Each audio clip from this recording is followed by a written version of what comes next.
Welcome to Impact the World, the show for and about creatives, changemakers, and entrepreneurs.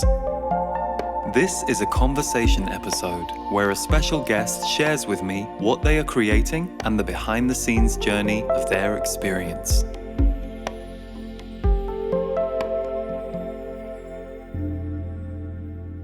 Hi, welcome to the final show of the year for Impact the World. And I cannot believe that we have been doing the show for a year now. We've had over 50 episodes. And as we were thinking about the final show of the year, there was one show that we decided we wanted to reshare with you, to give it an encore. It was actually one of the two shows we launched with, and it features Scott Stabile, who is a dear friend of mine and a really bright, authentic, loving but very real light in this world. And so given the launch, we had 2 episodes going out at the same time. We wanted to make sure that those of you who may have missed Scott's episode got to tune in on his message. And it's really all about creativity, the journey of being a creative, the stuff that we go through as creators. And as 2021 is the beginning of a whole new phase of creative and creatorship energy on the planet, this felt like the perfect one to share with you. When we mentioned to Scott that we were going to rerun his episode, we asked him, is there anything you would like to tell people about that you're doing now, almost a year later? And in January, he's running 2 live groups called the Big Love Experience. So you can find more about the Big Love Experience and all of Scott's work at scottstabile.com. We will put a link in the show notes underneath as usual, and we hope you enjoy this conversation with Scott Stabile. And thank you for being here all year with the show, with us, with me. And if you enjoy the show, please remember to subscribe, rate, or review on Apple Podcasts, or subscribe to the YouTube channel so that you always get the latest episode. Take care, everyone, and enjoy.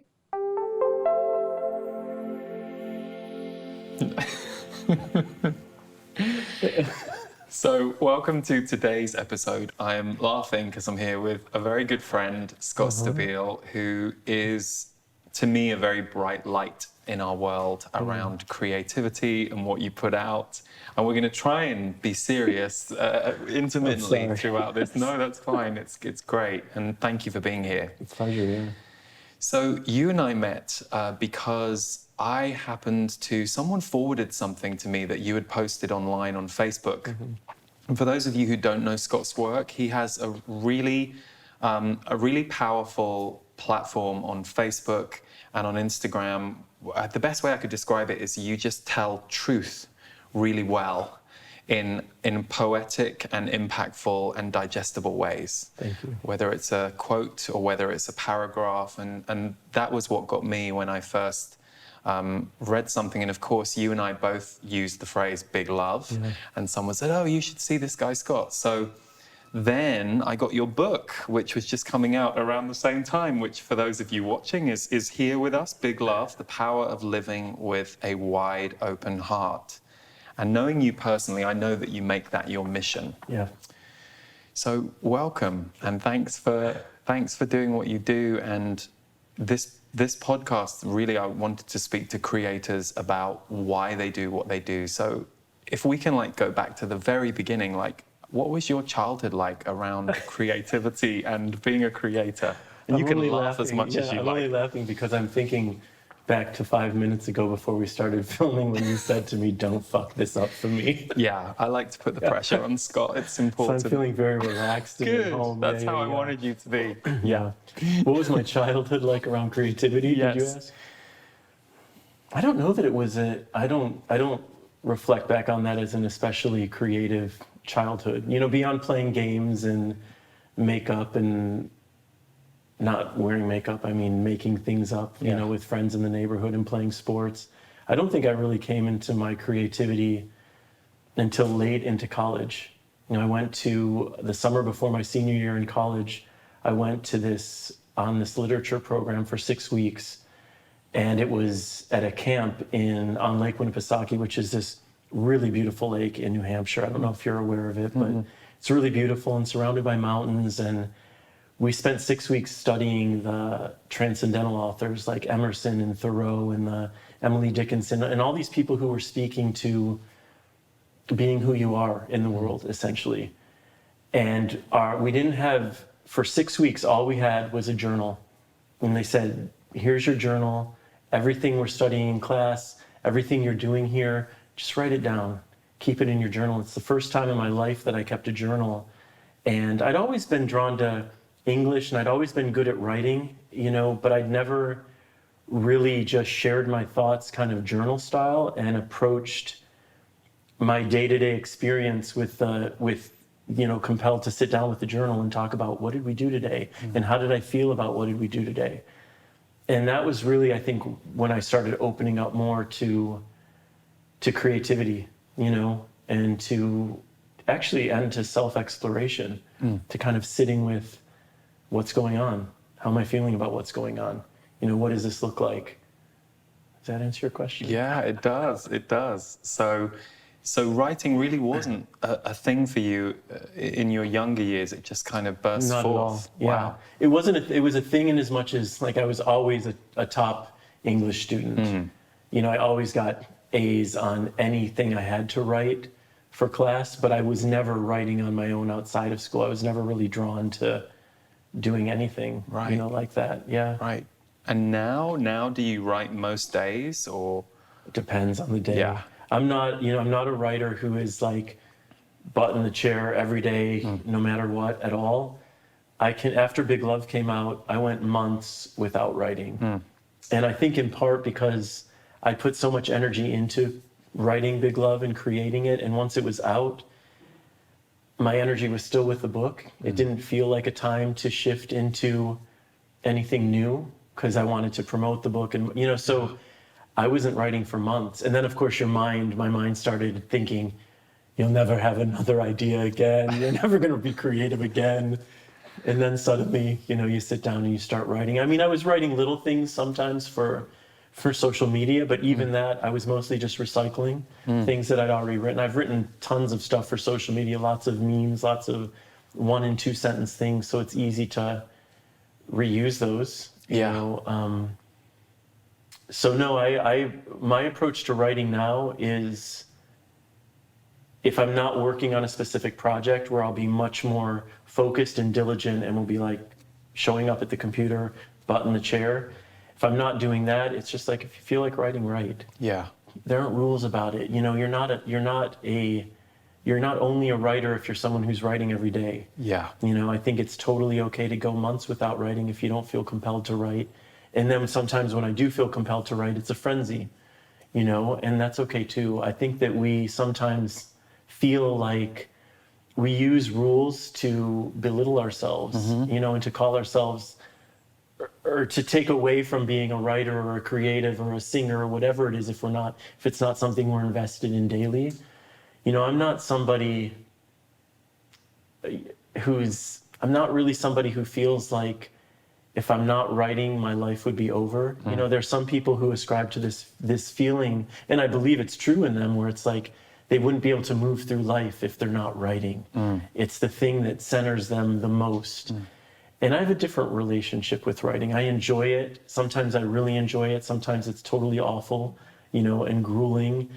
But I feel like a writer. Like I'm a writer because I choose to write sometimes, you know, and that's all it takes. We don't have to limit ourselves by definitions and rules and restrictions. I think it's okay to approach your creativity however you feel compelled to approach your creativity, you know? And then also, I feel like I'm talking, so I had an espresso shot before this. I'm jet lagged, but That's that espresso shot worked. Jet lag plus espresso, Now I'm like, fantastic. This is good. This is a good Tuesday. Stop me when you need to. No, stop don't me. worry. It's great. Yeah, I just think rules are bullshit, especially when it comes to how we're defining ourselves. It's like what works for this person isn't necessarily going to work for me, and that's okay. And what works for me isn't going to work for you. I'm so glad you're saying and that's okay. Yeah.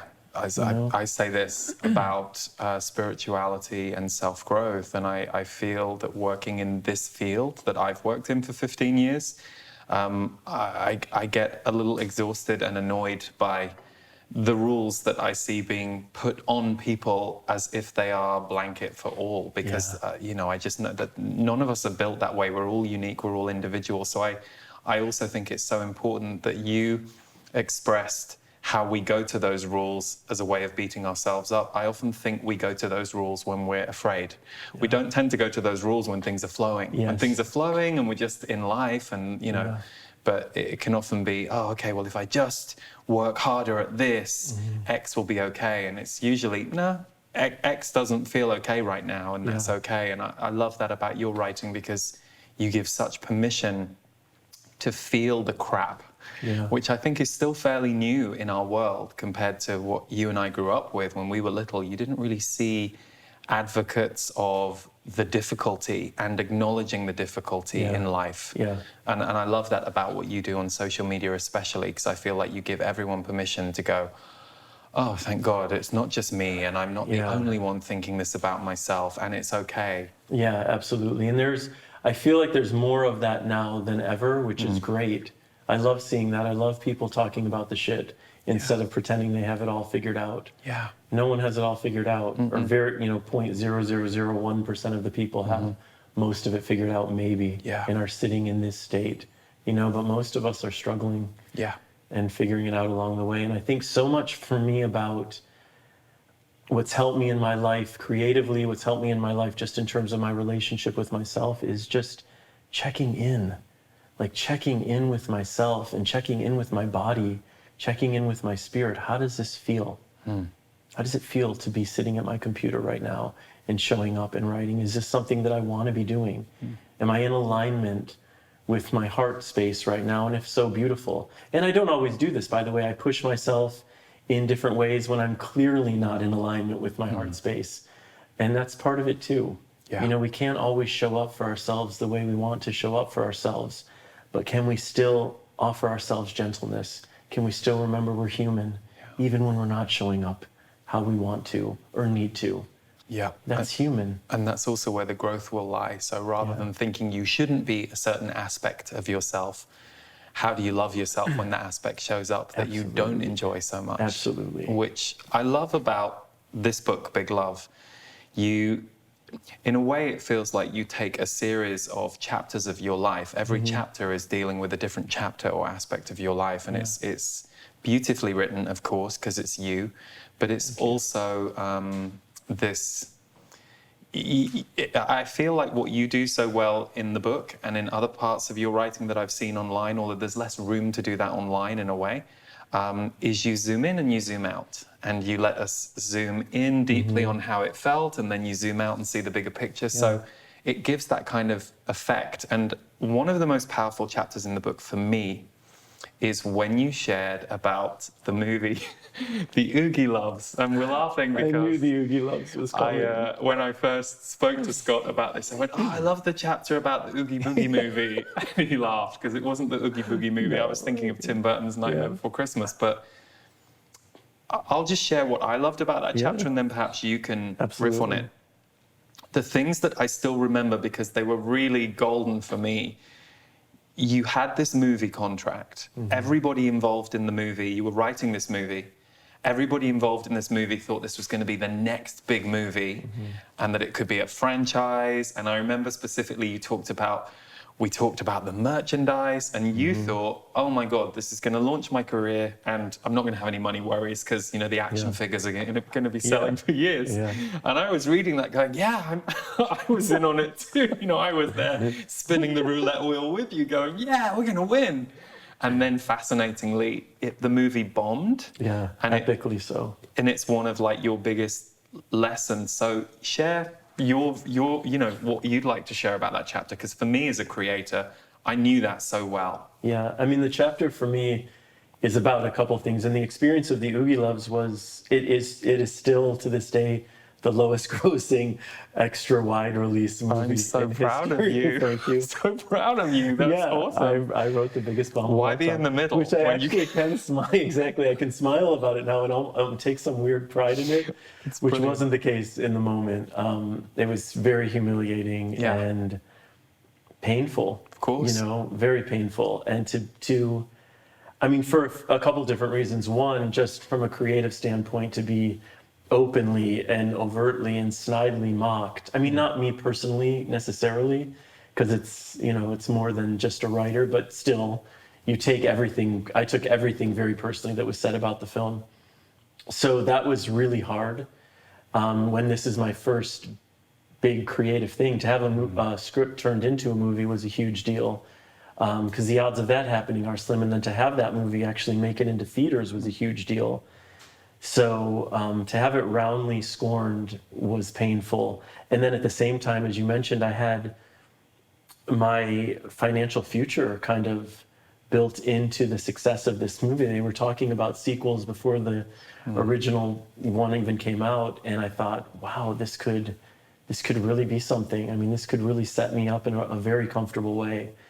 So we knew on day one, I mean, the day of release, that it was shit. Like, all of it was not. Everything we had imagined for it was not going to happen. And can I ask, at what point did you know that the movie wasn't good or wasn't what you had hoped it would be? Like, did you see early rushes, or was it like the premiere, or when did you know? Talking about this is what I have trouble talking about in the context of it, saying the movie wasn't good, because one thing I really feel that creativity is very subjective, and I know that so many people worked really hard on that movie. So for me, I did see the movie beforehand. If I'm being honest, I was surprised that it had a theatrical release. I thought it felt more to me like something you might see on TV, something you might see more on PBS, like a Barney style thing or a Teletubby style thing. That was more of the feeling of the film. So if I'm honest, I was nervous about the film after seeing how it was coming together. And I also recognized that it was a film for 3 to 5 year olds. I wasn't really the target audience.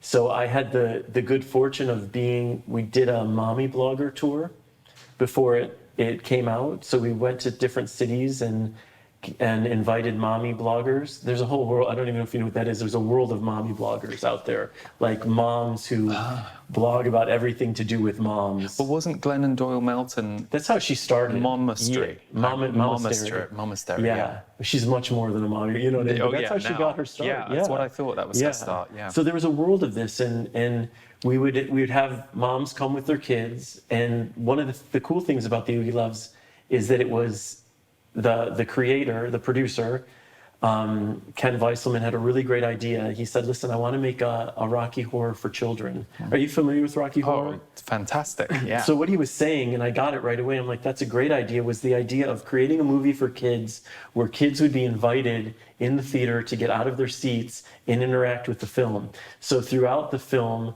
there are all these different prompts where kids are meant to stand up and dance with the Yogi Loves or scream things back to the screen. And I thought it was a really fun idea. So that was the essence of what we were trying to create. And we did the mommy blogger tour. Right. And kids were showing up, and kids were getting out of their seats and dancing and having this great time. And so I'm watching this happen, not long before the film was slated to come out. And I'm like, maybe this movie's gonna work. like I wasn't really seeing how it was gonna work, but I'm like, maybe it is gonna work, because these 3-year-olds seem into it. Yeah. So I was getting excited because this tour was happening right before the release.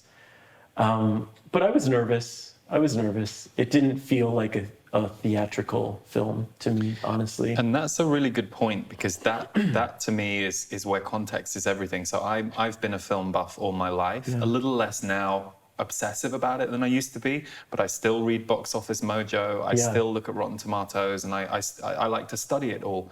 And so many movies I have loved were slated when they went into the theater because they weren't viewed as tentpole movies. They weren't the big blockbuster, and yet you see them on the smaller screen or on an airplane, and it's a gorgeous piece of art, but it went right over the critics' heads because... So I can understand... I'm not suggesting that's what No, that's what we're saying. It's a gorgeous piece of art. art. Is a masterpiece that...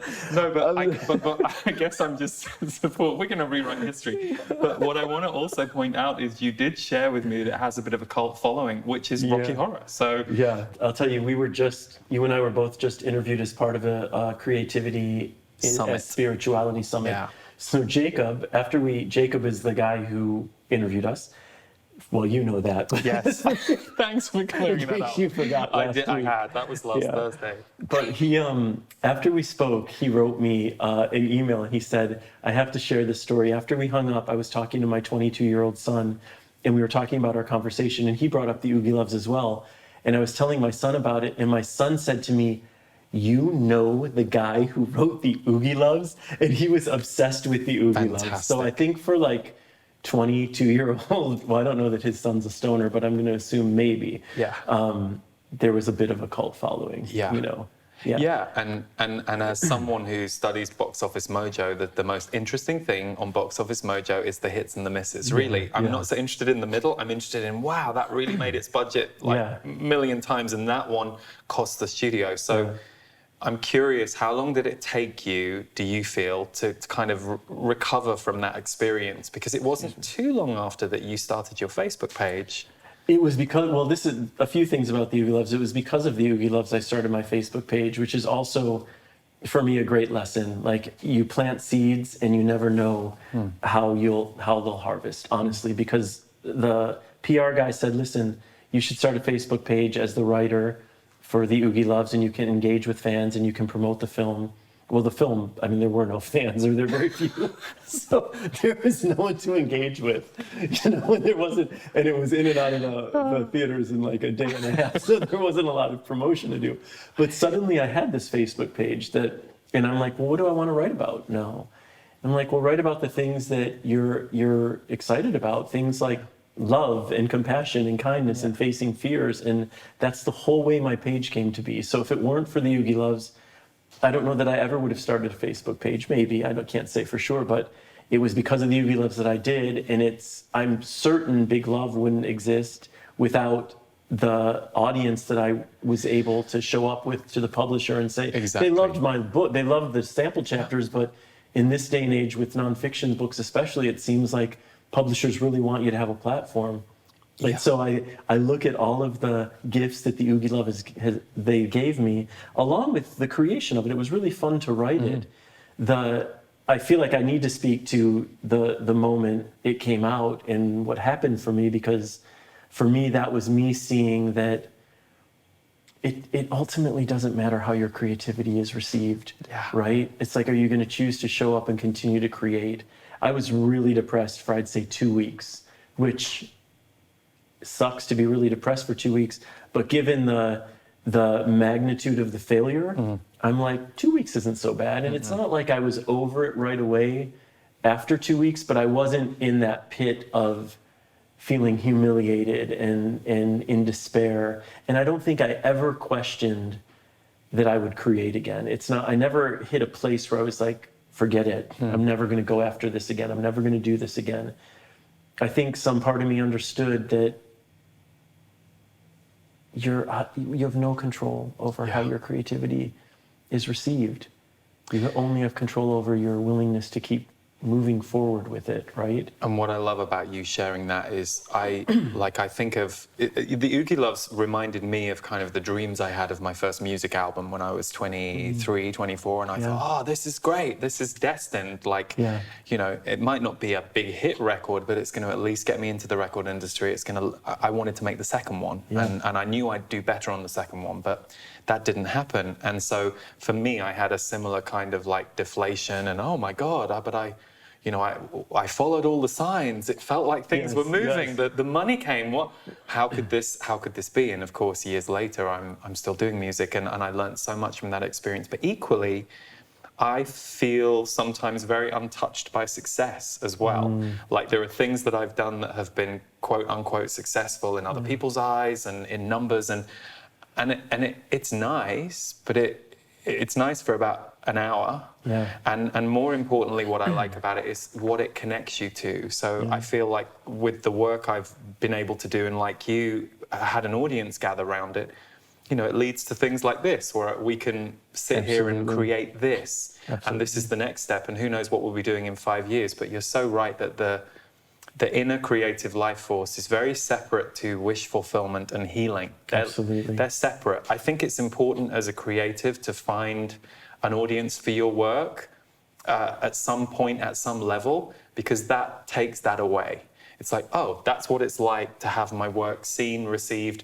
And there is something that drives you, I think, with that too. But once that's done, your creativity comes back in a whole new way, and it reinvents itself. And you get back to just this core of why we create, which is it feels purposeful, it feels interesting, it feels challenging. It kind of, it's a very alive process. Yeah, I love that. I love everything you just said. And the experience for me in the chapter in the Yogi Loves, what I'm ultimately writing about is being reminded again that who I am and how, because the chapter is about failure and success as well, and how we view failure and how we view success, and recognizing that I don't think I will ever feel successful as it connects to my creative output, because I don't really believe that's ultimately how I define success. I feel like I feel most successful as a human being when I am most centered in love, most centered in compassion, most available to other human beings for real, honest, vulnerable connection. That's when I feel most lit up. Yeah. You know, and I say that, so that's like my big epiphany, and that's what the chapter's about. And at the same time, then Big Love comes out, and I'm like, is anyone gonna like my book? Is anyone gonna buy? Do you know what I mean? And that's the part of it's human. Oh, yeah. Like I can recognize that in my heart, and even intellectually, that what really matters to me is how am I showing up in my life. Yeah. And yet I can get consumed anytime I put something out creative. I want people to like it. I hope people will buy it if it's something for sale. And you know, we're conditioned from such a young age to believe so many different things, and we're really conditioned around success and what it means to be successful creatively and otherwise. And I think to unbury ourselves from all that conditioning, to peel away those layers, we can bring awareness, we can bring more consciousness, we can get in touch with who we really are and what really matters for us, and then also know that that conditioning is going to come in, because it always does, because it's a lifetime of messages that and it takes a lifetime, I think, and more, because I'm not convinced I'll die without feeling still attached on some level to like wanting to be successful artistically in the way people receive me, you know. And it's like, okay, that's what it's like to be human, you know. I'm not going to beat myself up for that any more than I'll beat myself up for anything else.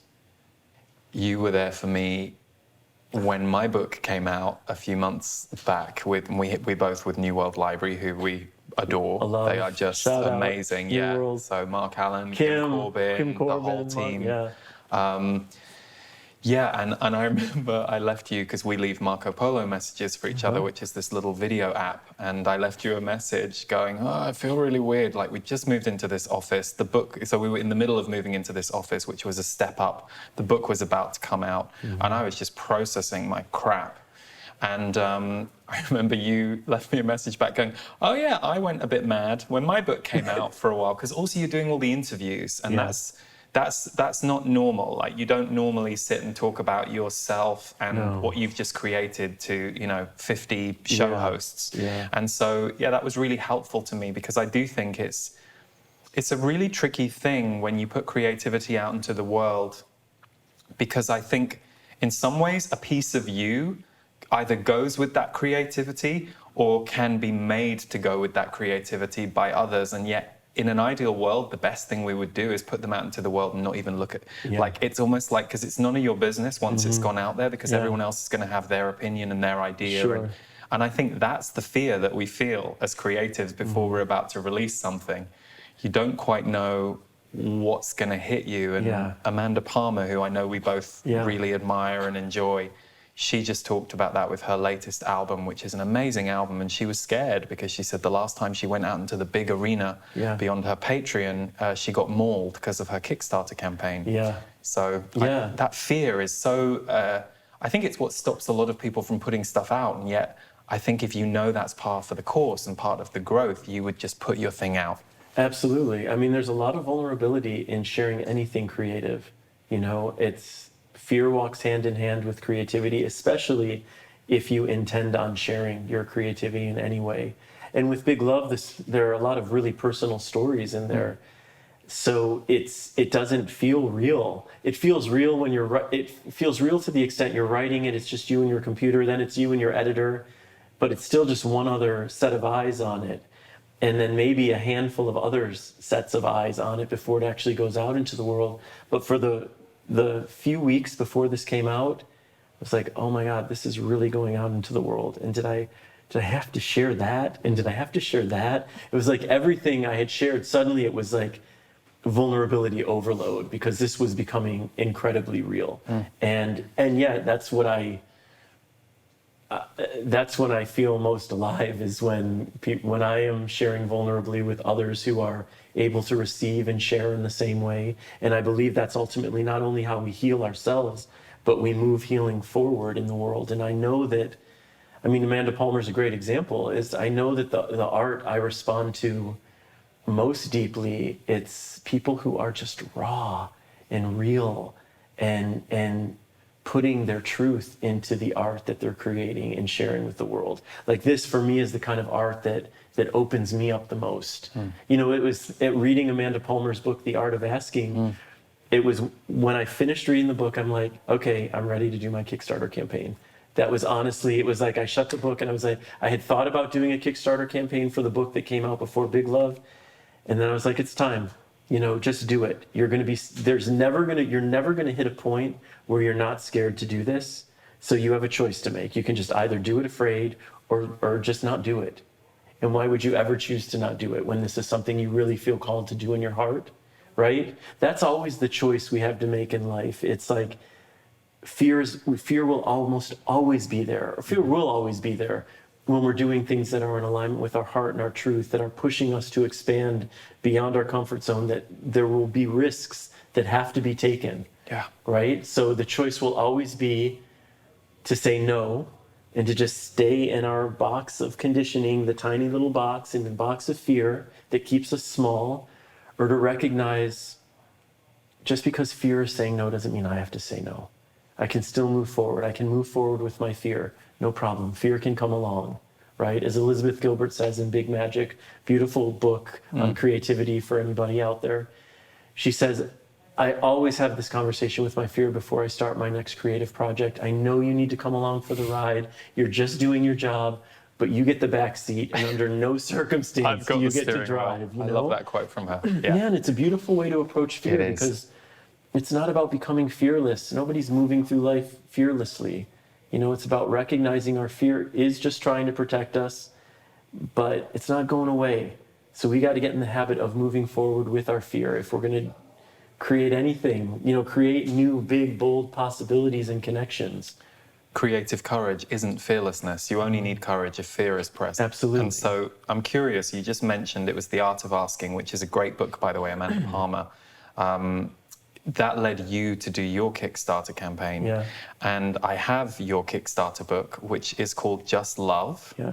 I'm seeing a theme, Scott. Just Love, Big Love, Oogie Love. So I think when you're 85, there'll be like a love anthology. Yeah. There'll be like 30 love items from Scott Stabile. Hopefully. But I'm curious, because you built quite a big following on Facebook, and you know, back in the day, it was easier to get people to follow you. But still, 350,000 people on Facebook. They are what crowdfunded Just Love. What was that like, creating that book and having that go out and be well received? Yeah, I mean, the truth is, when Just Love came out, it was, I think I had like 35,000 people. Oh, wow. It was much smaller, about a tenth of the size, I think, around there. But I felt I'm like, still, that's a ton of, for me, that was like 35,000 I think for anybody, 35,000 is a lot of people. And I had been sharing so many memes on Facebook of my writing, and several people had reached out to me, and, you know, do you have posters? Do you have a calendar? Do you have anything? And I thought, I would love to see this in a book, like a beautiful coffee table book with my words paired with photographs, which is what Just Love is. And it's expensive to produce that kind of book, a hardcover. I love the book. I think it's a beautiful book. I'm really happy with how it turned out. So I kind of priced it out and thought, well, I can't afford to do this on my own. In Kickstarter, I was just becoming more and more aware of Kickstarter and reading Amanda's book and seeing other campaigns out there. And I'm like, let's do this. You know, I have a great following on Facebook, an engaged audience who seems to love my work. So I set out to raise $20,000 to publish 1,000 copies, to produce 1,000 copies, and met the goal. Ended up raising about 22,000. But it was a. I was going to be so melodramatic there. When I consider the world we're living in and the real things that people have to deal with in this world, I was going to say it was a horrifically excruciating process. It was for you. Let's give you that. Yes, it was.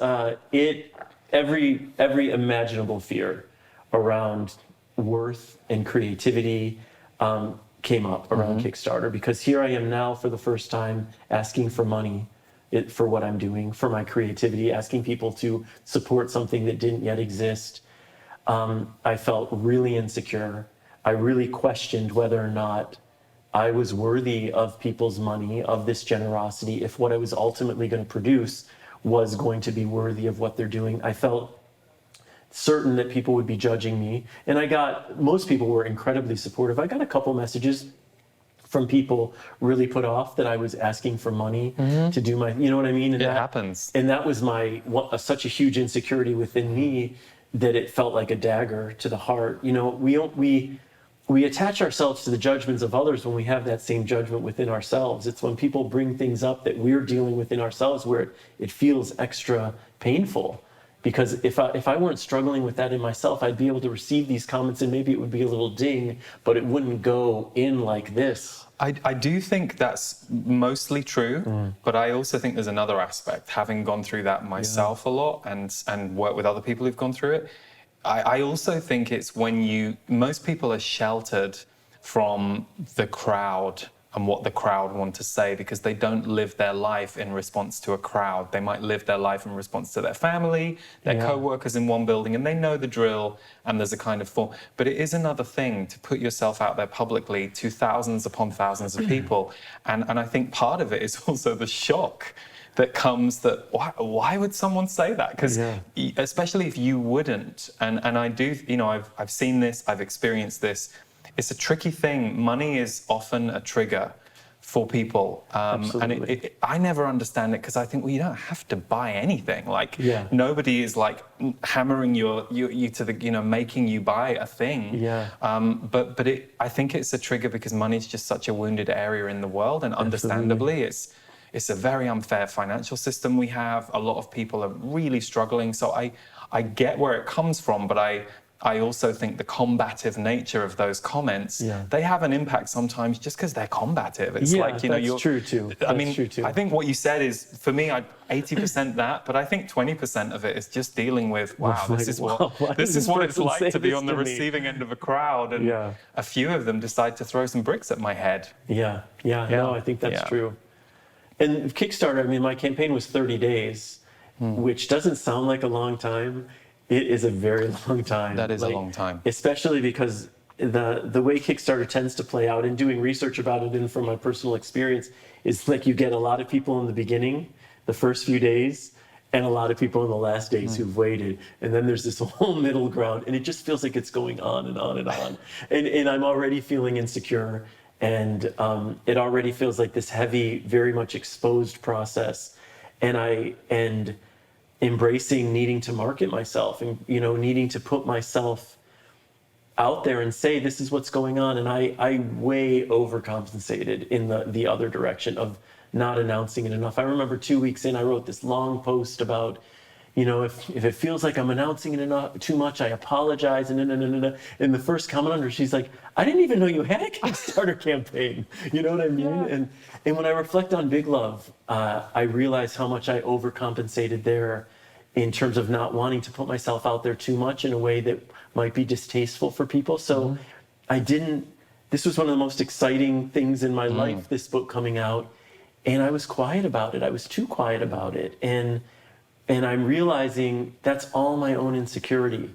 The whole way I approached Kickstarter, the marketing there, the whole way I approached Big Love, it's my own insecurity of being judged by people. And part of what I teach in my workshops and in the work I do is that we can't own how other people receive us for a second. We can't own how another person is going to interpret my actions, how they're going to respond to my actions or my words.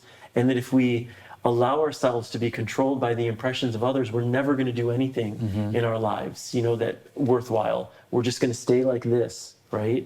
And yet I see the ways in which I'm not honoring what I know to be true, And so I'm looking at that and I'm watching that, and with Big Love, I'm working on a new book now, in the early stages of a new book, and I'm excited when this book comes out, whenever it happens, to approach it very differently, with much more confidence and much more enthusiasm, and really understanding that part of this process is of a creative being at a time when there are so many people, which is one of the most beautiful things. I'm going on a lot of different tangents here, but I'll try to bring it together.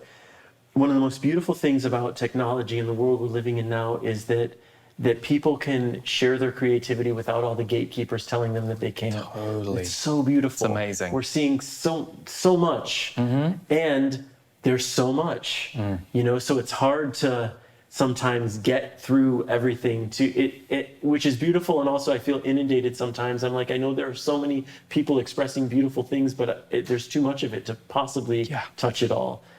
But I know that when I'm ready to release something next time, I'm going to really stand in what am I going to stand in? I'm just going to say my truth, but I'm going to stand in my commitment to share whatever project it is I want to share in a big way. And not worry that it's too much. If it's, the beautiful thing about social media, if it's too much for some people, they can stop following you and move on to other people. And it's just like, do that. And that's so true. I think it's important to remember that, because I used to have that, we've already shared this once, we can't share it again 3 weeks later. There's also kind of weird narcissism in that we assume somebody's coming to our page every day. And I don't know about you, but the way I consume social media is so intermittent. And some days I'll look at the news feed and then I won't look at the news feed for 3 weeks. So I don't know what's going on unless there are a few people that, I'll target because they're like my favorites. But most of the time you don't know, and you do have to stand for what you create. And I had to learn that the hard way myself. I had a lot of resistance to that, and I remember judging Jerry Hicks when I went to an Esther Hicks workshop, the channeler for Abraham. It was 2008. I was a few years into my public career, and I judged him and was mesmerized by him at the same time, because they started their workshop, and the first 25 minutes of their workshop, he stood up there and basically talked about all the products they had for sale outside.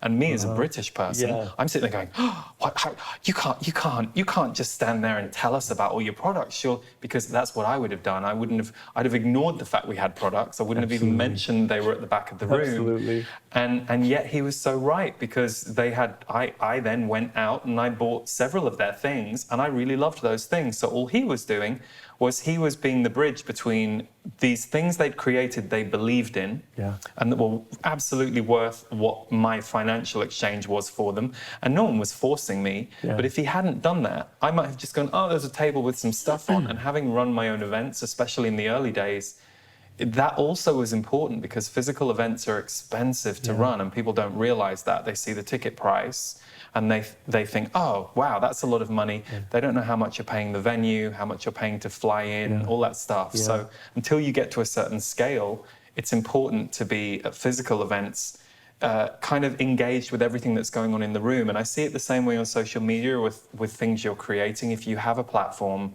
I do think it's your duty to learn how to stand behind it. And that's coming from someone who didn't used to. I did the work, and the work was consumed, but I was always a bit like, oh no, I can't do that. And it's important to actually just learn how to go, it's okay to be proud about my thing. I'm not trying to make someone take this, but if I don't talk about it, they don't even know it exists. Absolutely. And so much of that, it's all energy. Everything we're doing is energy.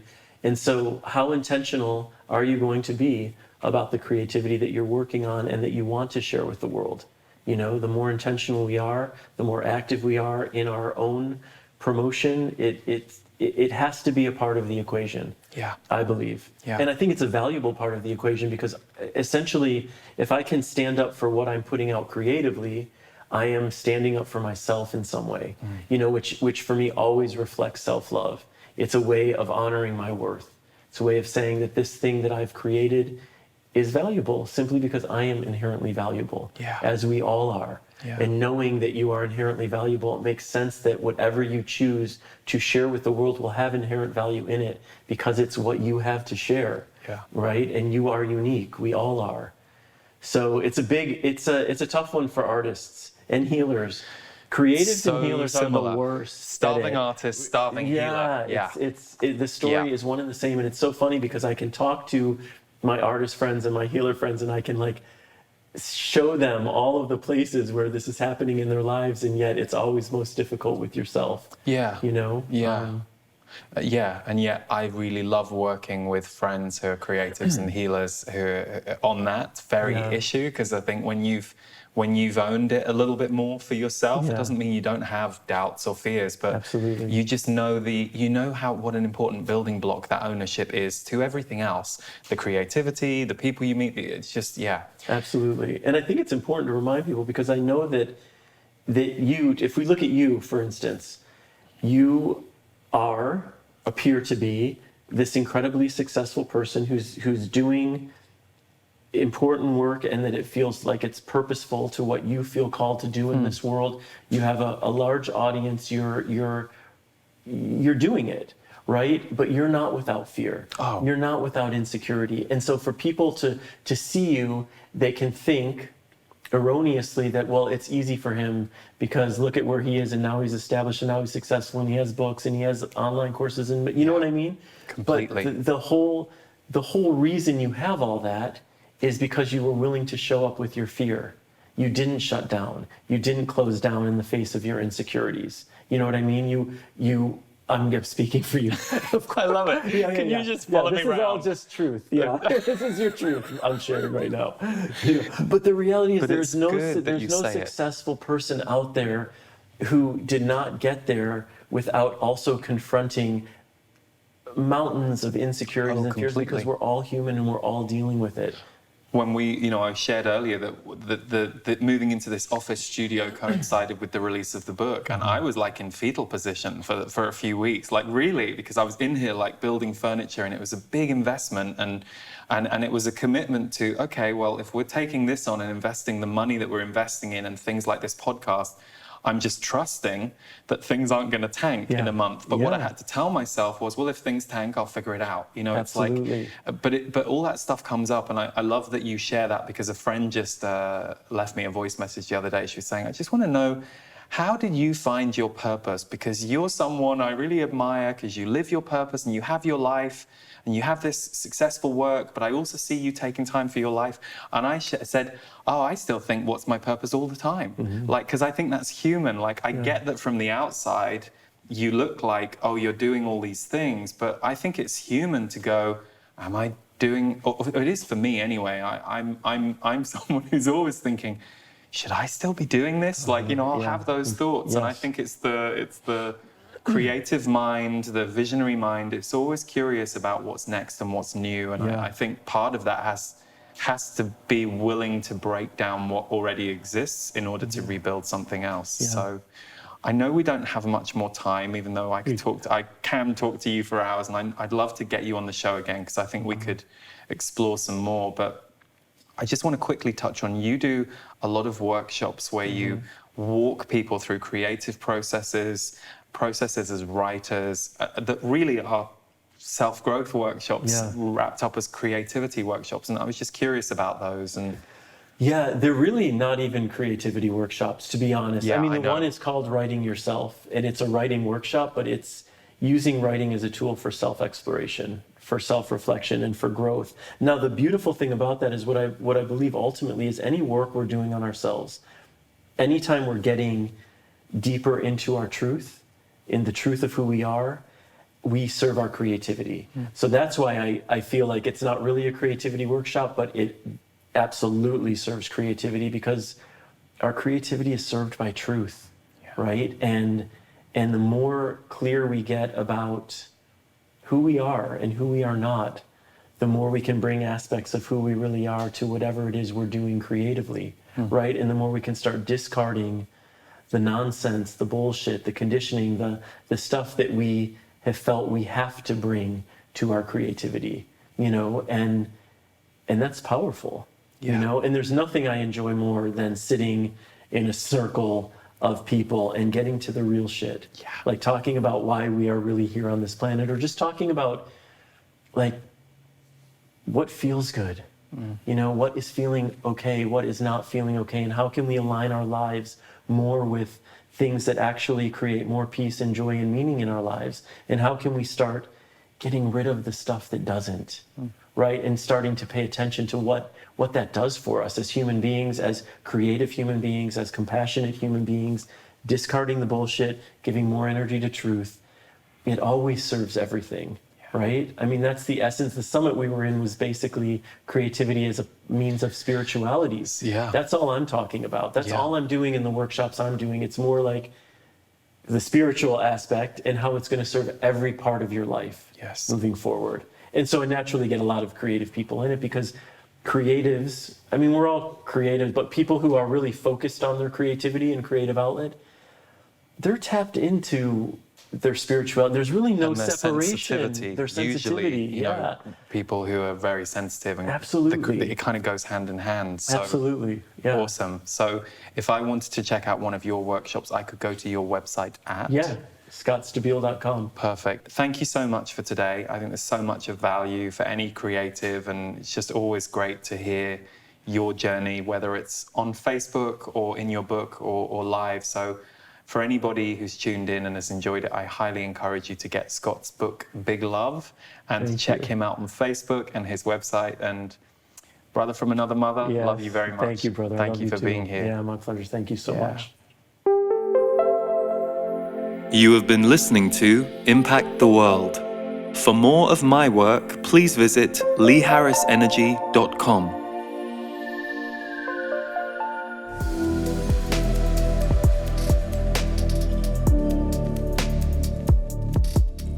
Rebirth has been an annual transformation program that I and my team offer every January for the last 4 years. This year, Rebirth 2021 will be quite different to prior years, because 2020 was very different to prior years in general as a whole for all of us. So a couple of things came to me for Rebirth 2021. I wanted to deliver all of the modules live. Prior years, we have done a lot of pre-recorded material, but this year, everything will be delivered live, and then there will be full replays available within 24 hours of the live broadcast. My guides, the Z's, are going to be a huge part of this year's Rebirth. We held transmissions in August, and it was an incredible experience, and it was allowing my guides to bring through the next level of information. And one of the themes that they have talked about for 2021 and beyond is us becoming more creators of our lives. They're talking about how we create our lives every day through our energy, and also how we can take different actions to animate our sense of purpose, our sense of connection to life, but also the life and the world that we're creating right now, and how important that is in the years to come. So Rebirth 2021 will have that focus as its main theme, next level creation. And then across each broadcast, we're going to look at creating from a metaphysical and a grounded standpoint. Stephen Washington will again be bringing his work to Rebirth. So there will be a module called Activating Your Creative Body. And as soon as you sign up, you will receive the channeled audio MP3 and sound healing, which is called Creating Through Chaos and Being Here for Love. We can't wait to get started with you. The program begins on January 19th, and you will have lifetime access to the material once we have finished on January 29th. So if you're looking for a rebirth or to up-level your way of creating in your life, we would love to have you join us for Rebirth 2021. You can visit rebirth2021.com or my website, leeharrisenergy.com, for all the details.